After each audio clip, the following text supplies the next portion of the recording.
제주 4.3 74주년을 맞아 희생자를 추모하고 평화를 발언하는 추념식이 제주에서 열렸습니다. 대통령 당선인 신분으로는 처음 윤석열 당선인이 추념식에 참석했습니다.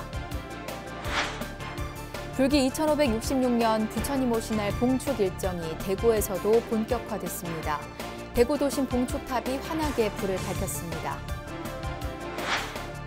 지구촌 곳곳의 폭력과 전쟁으로 평화의 길을 모색하는 종교계의 역할이 더욱 절실해지는 가운데 국내 4대 종교인들이 모여 평화와 공존, 상생의 길을 모색했습니다. 한국사찰림연구소가 고향 흥국사 사찰림에서 탄소 중립 숲 가꾸기 첫 프로그램을 진행했습니다. 자급자족의 승가 공동체를 추구하는 흥국사에선 새 봄맞이 장가르기 행사도 펼쳐졌습니다.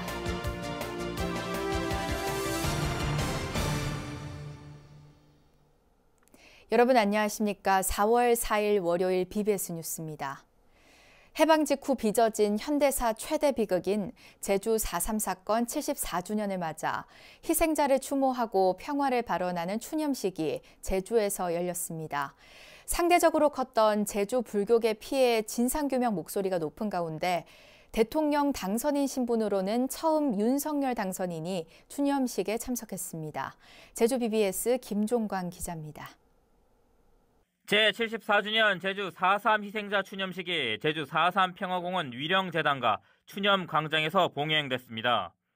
희생자 명예회복을 원하는 도민의 염원이 역사의 숨결로 되새겨지길 바라는 의미를 담아 4.3의 숨비소리, 역사의 숨결로란 슬로건이 내걸렸습니다.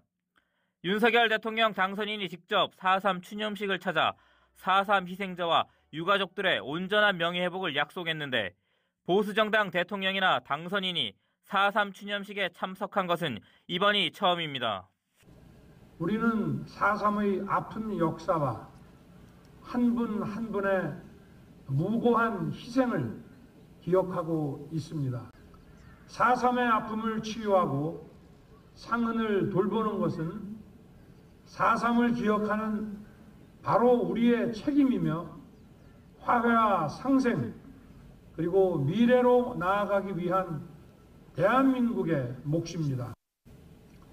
4.3 희생자들과 유가족들의 온전한 명예회복을 위해 노력하겠습니다. 올해 추념식은 지난해 4.3 특별법 개정으로 4.3 희생자 유족의 명예회복과 실질적 피해 보상의 기반이 마련됐다는 점에서 각별한 의미를 더했습니다. 지난달 29일에는 4.3 특별법 전면 개정에 따른 첫 특별재심과 직권재심 공판을 통해 4.3 당시 불법 군사재판을 받고 억울하게 옥살이를 한 73명이 법원으로부터 무죄 판결을 받기도 했습니다. 원딱 무죄 판결 뱀수다. 그리고 전 국민이 힘을 모아 영령님께 보상을 해드리기로 했습니다. 영령님 영면하셨고 우리 후손들을 보듬어 주십시오. 추념식 본행사에 앞서 불교, 천주교, 개신교, 원불교 등 4대 종교 의례가 엄수됐습니다. 스님들은 4.3 영령들이시여 고혼들이시여 잠시 저승길 하직하고 이 향단에 내리소서란 서원으로 모든 4.3 희생자들의 넋을 기렸습니다. 할아버지와 아버지, 남동생이 모두 희생된 강춘희 할머니의 사연을 배우 박정자 씨가 독백할 때는 추념식 장례가 더욱 숙연해졌습니다. 희생자 명예회복과 실질적 피해회복 의미를 담은 경과보고 영상, 추모 공연 등을 통해서도 참석자들은 4.3의 완전한 해결을 위한 노력의 절실함을 되새겼습니다. 위대한 제주도민들은 잃어버린 마을을 다시 세우고 지난한 삶을 이겨냈습니다. 대립과 갈등을 화해와 상생으로 녹이며 4.3을 대한민국의 당당한 역사로 만들었습니다.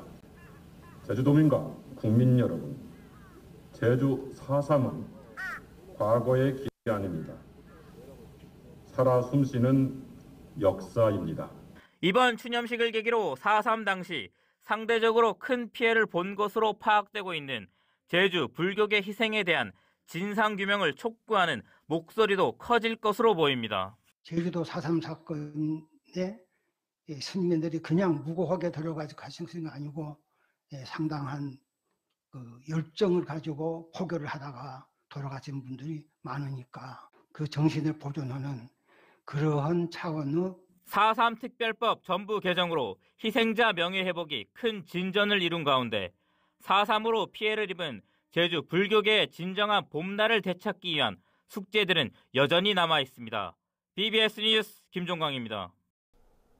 한국 현대사의 비극적인 사건인 제주 4.3 사건 74주년을 맞아 추념식과 희생자 추모제가 서울에서도 열렸습니다. 조계종 사회노동위원회는 어제 서울 서대문 형무소 역사관 어울쉼터 추모공간에서 제주 4.3 74주년 희생자 추모제를 봉행하고 당시 억울하게 희생된 스님들을 비롯해 3만여 명의 희생자들의 극락광생을 발언했습니다. 그동안 드러낼 수 없었고 드러내고 싶지 않았던 일들을 오늘의 이름으로 다시 기억하고 잊지 않으려 또 이렇게 우리들은 모였습니다.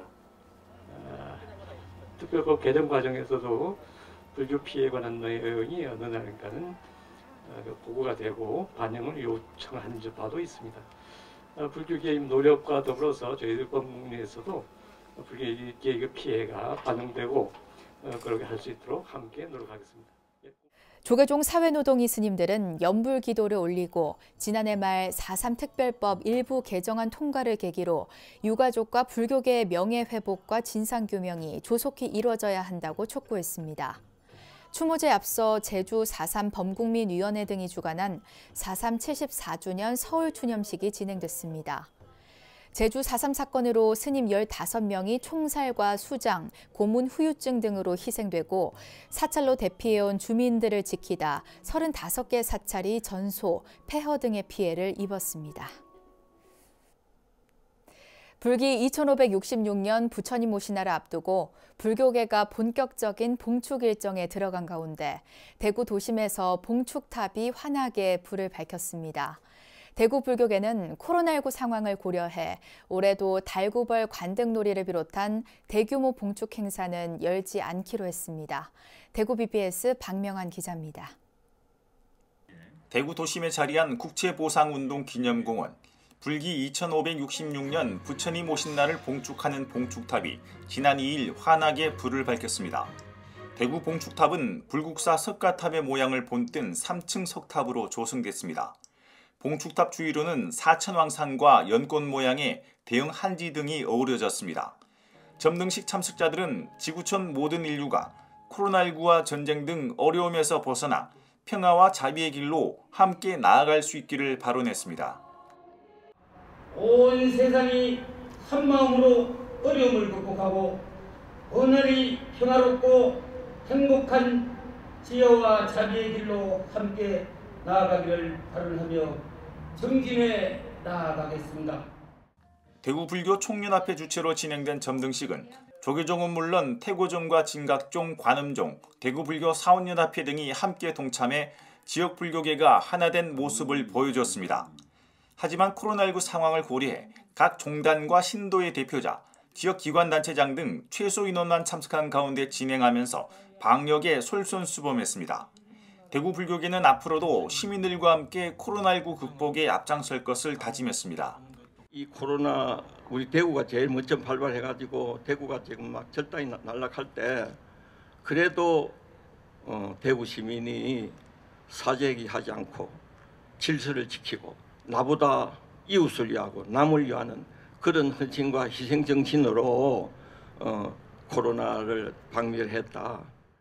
대구 지역 기관단체장들도 봉축 점등식을 계기로 하루빨리 일상으로 돌아갈 수 있게 되기를 기원했습니다. 오늘 표어가 다시 희망이 꼽히는 일상으로입니다. 정말 그립고 그렸던 일상으로 이 점등식과 함께 다시 돌아가는 그날이 꼭 되었으면 좋겠습니다. 그동안 정말 수고 많으셨습니다. 조금만 더 힘내주십시오. 대구 불교계는 매년 봉축탑 점등식을 시작으로 대형 전통등 전시, 소원 풍등 날리기, 도심 재등 행진 등 다양한 봉축 행사를 벌여왔습니다. 하지만 지난 2020년과 작년에 이어 올해도 코로나19 상황을 고려해 대규모 봉축 행사는 취소하며 시민들과 아픔을 함께하기로 했습니다. 환하게 불을 밝힌 대구 봉축탑은 희망과 치유의 메시지를 대구 시민들에게 전하고 있습니다. BBS 뉴스 박면입니다. 미얀마 군부 쿠데타와 러시아의 우크라이나 침공 등 지구촌 곳곳에서 벌어지는 폭력과 전쟁으로 평화의 길을 모색하는 종교계의 역할이 더욱 절실해지고 있습니다. 국내적으로도 이념과 세대, 젠더, 지역 갈등이 심각해지는 상황을 맞아 4대 종교인들이 모여 평화와 공존, 상생의 길을 모색하는 시간을 가져 주목받았습니다. 김호중 기자가 토론회 현장을 다녀왔습니다.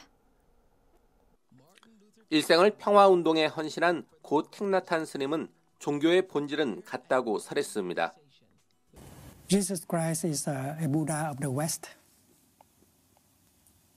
And his teaching is also about understanding and compassion. 실제로 평화를 바라보는 각 종교의 시선도 일치할까? 불교, 개신교, 천주교, 원불교 등 4대 종단 성직자들은 개인관계와 사회관계, 나아가 국가관계 등 관계 중심으로 평화가 형성된다고 말했습니다. 서로의 관계가 원만한가? 그럴 때 이제 평화롭다고 말을 하고 있는 거죠. 어떤 서로 없어서는 살 수 없는 존재를 이렇게 우리가 인식하고 자각하고 깨달아가고 실천해 가자. 보수와 진보 세력 간 이념 갈등을 비롯해 여가부 폐지 추진에 따른 성별 대립, 코로나19로 인한 빈부격차 같은 한국 사회 문제를 해결하기 위한 종교 역할에 대해서 성직자들은 머리를 맞댔습니다. 종교인 스스로 자신을 돌아봐야 한다는 자성의 목소리로 논의는 시작됐습니다. 차별금지법을 제정하자. 이렇게 해서 시민사회가 요구를 하고 또 국회에서도 입법 준비가 되어가고 있는데요. 이 개신교 안의 이 갈등과 대립이 이루 말할 수가 없이 큰 거예요. 저는 종교인들이 세상을 향해서 평화를 말하기 전에 종교 안에서 평화를 수립하고 모범을 보여야 될 거다. 특히 불교 팔정도의 정견으로 자기만의 이익을 추구하지 말고 종교의 순수성을 지켜야 한다는 지적에 힘이 실렸습니다. 우리 종교가 스스로 나는 종교라고 생각하지 말고 종교인 중에 한 사람이고, 내가 종교라고 생각하지 말고 종교 시설의 어떤 부분을 맡고 있는 사람이라는 인식을 할 때 제대로 견해를 가지고 대안을 제시할 수 있을 것이라고 생각합니다. 한반도 평화에 기여할 수 있는 종교의 역할이 무엇인지에 대해서도 논의가 이루어졌습니다. 남북이 공감대를 형성할 수 있는 분위기 조성과 가해자가 진심 어리게 사과를 하고 피해자는 또 거기에 용서를 하고 하면서 좀 가해자 피해자와 함께 어떤 사회적 치유에 대한 어떤 발상의 전환을 통해 포용심을 발휘함으로써 평화의 디딤돌을 놓을 수 있다는 의견이 제시됐습니다. 북한에 계속 퍼졌더라고 생각하는 분들이 진보 보수를 막론하고 가지고 있습니다.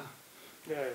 그런데 퍼준 게 아니고 우리의 이익을 위해서, 그것이 작은 규모의 이익이냐 큰 규모의 이익이냐는 따져봐야 되지만 이익을 위해서 투자한 것이지 퍼준 것이 아닙니다.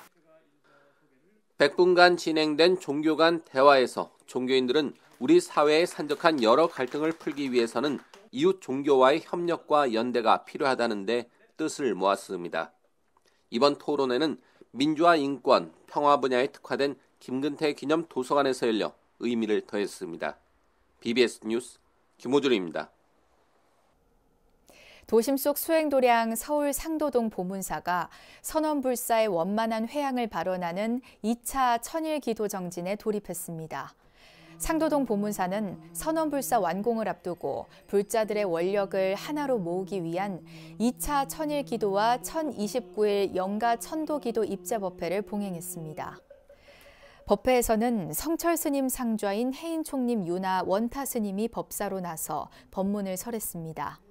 이 세상의 모든 우주 만물은 생생과 소멸을 통해서 이제 변화하고 있는데 하나도 이제 그대로 있는 법이 이제 없습니다. 그래서 이제 부처님께서 이제 이 변화하는 것, 무상하다는 것. 보문사는 앞서 2019년 5월 5일 선원불사와 영가천도를 발언하는 1차 1029일 기도를 시작해 지난 2월 27일 회항했습니다. 보문사 선원은 지하 1층, 지상 2층, 연건평 290평 규모로 부처님 오신 날을 전후해 완공될 예정으로 시민 선방과 수자 스님들을 위한 수행 공간, 누구나 언제든 쉬어갈 수 있는 방사가 마련됩니다. 보문사 주지 지범 스님은 1978년 나주 다보사에서 정진 스님을 은사로 출가해 40여 년간 제방선원에서 정진해왔고 지난 2001년 은사이자 보문사 주지였던 정진 스님 입적 후 보문사 주지 소임을 맡고 있습니다. 최북단 사찰 고성 건봉사가 이민년 봄맞이 산신대제를 봉행하며 국태민안과 평화통일을 서원했습니다. 어제 건봉사 산신각에서 봉행된 산신대제에는 주지 현담스님, 금강삼사 주지 정담스님, 한명준 고성군수 등이 동참해 코로나19 극복을 통한 일상회복을 발언했고 금강산 관광 재개 등 남북관계 회복으로 국가와 지역 발전이 이뤄지길 기원했습니다. 건봉사 주지 현담스님은 국민들이 소중한 일상을 잃은 지 오래된 상황에서 한국불교 전통 산신대제를 통해 국민들이 행복할 수 있도록 지극한 마음으로 기도하자고 당부했습니다. 우리 국민들의 평화통일을 위한 그 발언이 한 마음으로 모아지면은 큰 힘이 되고 그 발언이 꼭 이루어질 걸로 우리가 가슴 깊이 간직하면서 오늘 이 산신제에 임해 주시면 더욱더 의미가 있지 않나 이렇게 생각이 듭니다. 건봉사는 신라 발징 화상 등이 만일 연불기도를 개설해 동참 4부대 중이 극락왕생한 만일 연불회 본산이며 임진왜란 당시 사명대사가 왜군이 약탈해간 통도사 부처님 진신 치아사리를 되찾아 봉안한 정멸보궁입니다. 범지구적 기후변화 위기 속에서 사찰림이 갖는 생태적 중요성과 활용 방안이 갈수록 주목받고 있는데요. 이 사찰림 현장에서 시민들과 함께한 탄소 중립 숲 가꾸기 프로그램이 펼쳐져 불교식 삶의 가치를 일깨웠습니다. 한국사찰림연구소의 고향 흥국사 사찰림 탐방을 박준상 기자가 함께했습니다. 4월에 봄바람이 싱그러운 천년고찰 고향 흥국사 앞들. 여기저기서 삽으로 흙을 퍼내는 사람들의 이마에 꽃망울 같은 땀이 맺힙니다. 한국사찰림연구소가 고향 흥국사에서 개최한 기후위기 대응을 위한 사찰림 탐방 프로그램. 조계종 불교시민사회단체 사업 공모 프로그램으로 선정돼 고향 흥국사에서 개막식을 갖고 첫 발을 내디뎠습니다. 10여 명의 참가자들은 직접 삽을 들고 150주에 이르는 철쭉과 황매야, 조팝나무 등을 흥국사 앞들에 심었습니다. 햇볕을 받는 곳이면 이게 생명력이 강해요. 그래서 저희가 길가나 이런 데 보면 봄에 개나리가 피는 것처럼 노란색 꽃이 있는데 그게 황매하고요. 그리고 꽃이 피고 번식력이 좋아서 이게 50cm 간격으로 해놔도 한 해만 지나면 빽빽하게 돼서 굉장히 좀 풍요롭죠. 보기에도 좋아 보이고. 이어 참가자들은 흥국사 사찰림을 답사하며 우리나라 순면적의 1%, 630제곱킬로미터에 달한다는 사찰림의 소중함을 느꼈습니다. 사찰림 주제의 국내 첫 박사학위 소지자 장영환 단장은 사찰림의 역사와 활용 방안에 대한 강의로 이해를 도왔습니다. 화엄경에는 이제 사찰을 시냇물이 흐르는 울창한 숲에 있는 곳에 이제 사찰을 지어야 된다. 또 법화경에는 지상에 재현시킨 극락의 입지 조건은 수풀이 우거진 동산으로 이렇게 봤다는 거죠.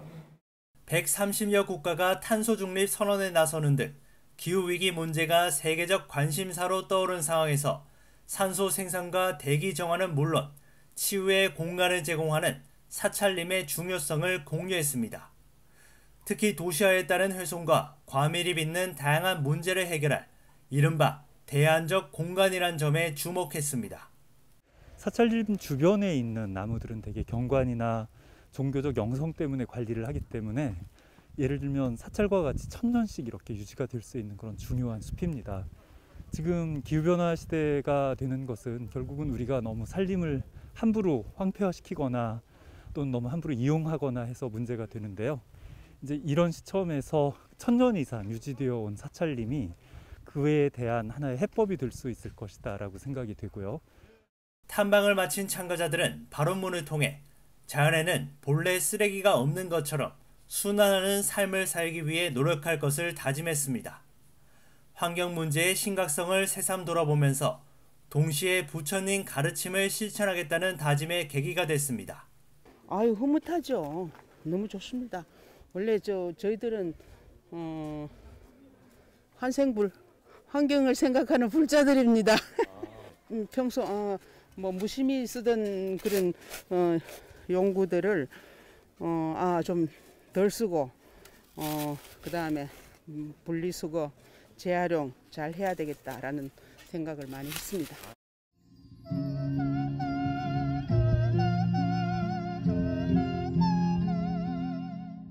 한국사찰림연구소는 다음 달 의왕청계사, 6월 마곡사, 10월 봉은사를 탐방하는 등 올해 5차례 사찰림 탐방 프로그램을 이어갈 예정입니다.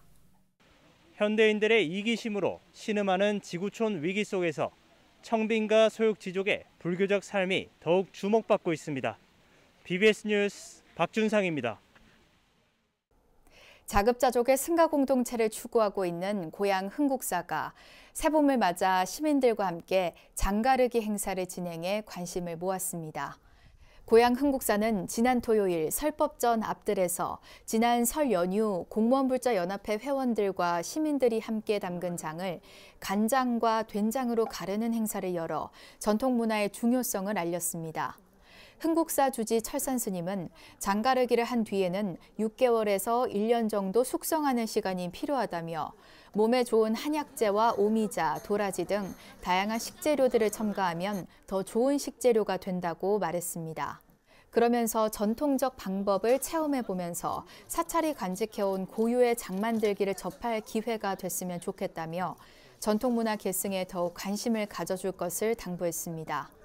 앞서 고향 흥국사는 지난 1월 송창동 공무원불자연합회장 등 공불련 회원을 비롯해 일반 시민들과 함께 사찰 전통기법에 따른 장담극의 행사를 진행했습니다. 힐링멘토 마가 스님의 어머니로 개봉을 앞둔 다큐멘터리 영화 불효자의 박종순 할머니가 세상을 떠났습니다. 사단법인 자비명상은 이사장 마가 스님의 모친인 박종순 씨가 향년 93세를 일기로 별세했다고 전했습니다. 박종순 씨는 환갑이 넘은 스님이 노모를 모시고 떠나는 전국 사찰 순례 다큐멘터리 불효자의 주인공격으로 이 영화는 부처님 오신 날인 다음 달 8일 개봉을 앞두고 있습니다. 마가 스님은 모친이 위독하다는 소식을 듣고 출가 40여 년 만에 고향집을 찾아가 재회한 뒤 모친의 평생 소원인 전국 사찰 여행을 함께하며 소박한 효행과 아름다운 사찰 풍경을 영상에 담았습니다. 박종순 할머니의 빈소는 경기도 용인 신락원 경기장례식장에 마련됐으며 발인은 내일 오후 2시 성남 영생관리사업소, 장지는 안성 구람사입니다. 제주 4.3 74주년을 맞아 제주 4.3 평화공원에서 희생자 추념식이 열렸고 서울에선 조계종 사회노동위원회가 마련한 제주 4.3 희생자 추모제가 봉행됐습니다. 제주 4.3 사건은 특히 불교계에 큰 피해를 낳았지만 진상규명과 명예회복은 아직 제대로 이루어지지 않고 있습니다. 4.3 희생자와 유족들의 아픔을 치유하는 절차들이 차기 정부에선 모두 마무리되길 기원합니다. 이상으로 4월 4일 월요일 BBS 뉴스를 마칩니다. 시청해주신 여러분 고맙습니다.